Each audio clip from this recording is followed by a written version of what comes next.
April's looking like a pretty good month for gamers. We thought we'd go over some stuff to keep your eyes open for. I'm Falcon, and today on gameranx, 10 games you're probably going to want to play in April 2018. Number 10 is Total War Saga, Thrones of Britannia, which represents a little bit of a new direction for Total War. I'd say inspired by the Attila game, because Saga is going to be taking a full-on track through history as the various games sweep through things that have happened in the past. They've made some pretty noticeable changes to the Total War recipe, so to speak. For instance, unit upgrades don't depend on buildings anymore. It's now based in technology. Factions experience weariness and fervor. This features basically a progression from Age of Charlemagne, which again goes back to Attila. The hero skill trees are just gone, and new roadblock type situations are going to crop up called dilemmas. Obviously the core Total War gameplay is still there though, and frankly I love the idea of doing more history-oriented games in this series, so bring it on. Total War Saga Thrones of Britannia comes out April 19th.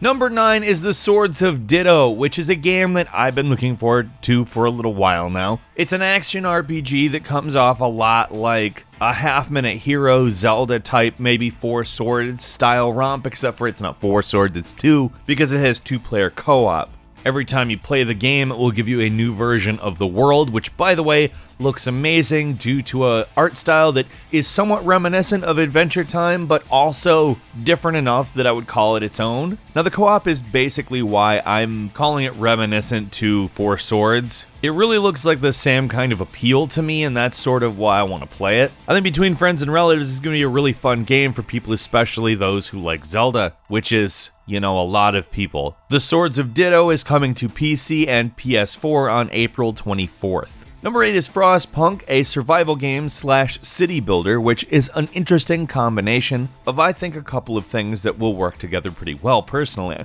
Obviously, the primary objective is not to freeze to death as you build a sort of steampunk city in the middle of a frozen wilderness and attempt to start basically a colony. I would suspect that you'll probably be reminded of games like Fallout Shelter if there were like a SimCity element to it. And that to me sounds like a good combination of games. It's something I want to get into, and I love the look of this game. It looks cool as hell. No pun intended. The developer previously made This War of Mine, which is of course a little bit like Fallout Shelter. One could even say a predecessor to, but you may also see some elements of Civilization in there. Like I said, a little bit of the Sim City. And honestly, it's something I'm quite excited for. It'll be something I am definitely going to sink some time into, assuming that it has any degree of depth. Frostpunk is coming to PC on April 24th. Number 7 is Battletech, which is coming to us from Paradox Interactive. It's a turn-based strategy game set in the classic Battletech world, which therefore it shares a world with the original board game. The studio responsible for this game is called Harebrained Schemes. I'm looking forward to this as it kind of brings some nostalgia, but it will be interesting to see exactly how updated the ideas are. Turn-based strategy is a different thing than it was back then, and that could either be exciting or a massive detriment. Battletech is coming to PC on April 24th. Number 6 is Super Daryl Deluxe, a game calling itself an RPG-vania, but it is very obvious to me that it is a platformer in the Metroidvania mold. There aren't a lot of cosmetic similarities, though the art style is very unique, and the gameplay looks pretty specific. There are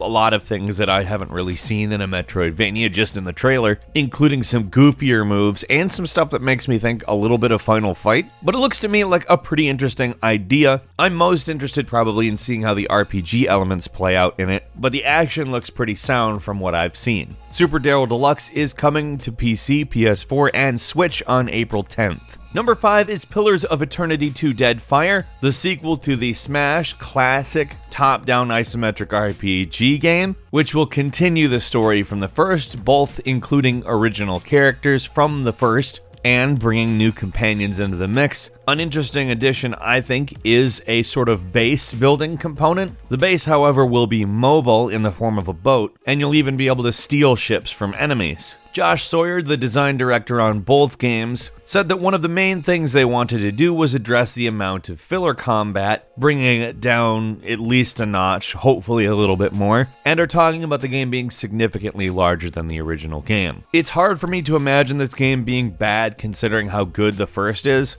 It's coming to PC on April 3rd. Number 4 is Extinction, which is a really ambitious game that kind of looks like an arcade version of the movement in Assassin's Creed alongside fighting giant ogres. Now, to me, the appeal of this game is the fact that these ogres will be able to be attacked in various ways, the most enticing of which I think is lopping off their massive building-sized limbs. The game is built around the strategy of attempting to take one of these things down, and while it may sound odd for the developers of Killer Instinct to decide that this is what they want to do, but honestly it looks incredibly high quality and very interesting and original. Extinction is coming to PS4, Xbox One, and PC on April 10th. Number 3 is Yakuza 6, The Song of Life, which what else is there to say other than Yakuza is probably one of the most dense open world series that offers the most to do of probably the vast majority of open world games. It's kind of only recently games like Horizon Zero Dawn are starting to take cues from Yakuza, as a lot of people get a bit jaded by the very empty but vast open worlds that sell themselves on size alone. That's not to neglect the fighting system in the Yakuza games, which is somewhere between a fighting game and a brawler. It also includes Virtua Fighter 5 Final Showdown, Puyo Puyo, Outrun, Super Hang-On, Space Harrier, and Fantasy Zone.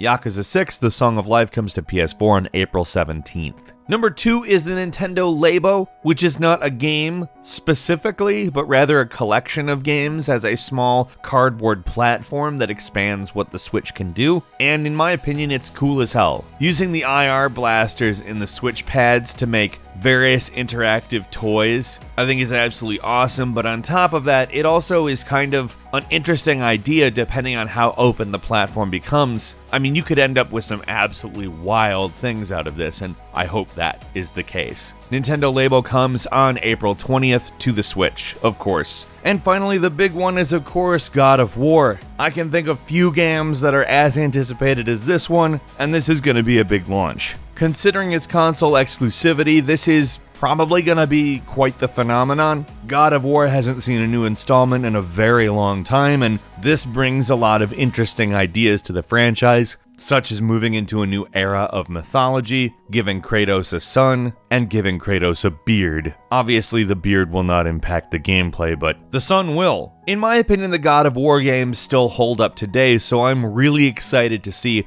what the new additions bring us, and exactly how much more cinematic they can make it. God of War is coming to PS4 on April 20th. A few bonus games for you include Hellblade: Senua's Sacrifice coming to Xbox One. It really sucks for Xbox One owners that such a phenomenal game has taken so long to reach their platform, but it's here April 11th and you folks need to try it. Next is Far Cry 3 Classic Edition, which is an updated version of the open world staple, and it's widely considered to be the best Far Cry, though let's just see how Far Cry 5 does. That's hitting PS4 and Xbox One on April 27th. Then we have Adventure Time Pirates of the Enchiridion, which is an open world Adventure Time game which flat out looks amazing. That's hitting PS4, Xbox One, Switch, and PC on April 24th. And finally, South Park: The Fractured But Whole, the continuation of the previous South Park game with an enhanced battle system and a lot more quirks. Which game are you looking forward to most in April 2018? Leave us a comment, and if you enjoyed this video, please click like. If you're not subscribed, now would be, of course, a great time to do so. We upload brand new videos every day of the week, and the best way to see them first is, of course, a subscription. As always, we thank you very much for watching this video. I'm Falcon. You can follow me on Twitter @FalconTheHero, and we'll see you next time right here on gameranx.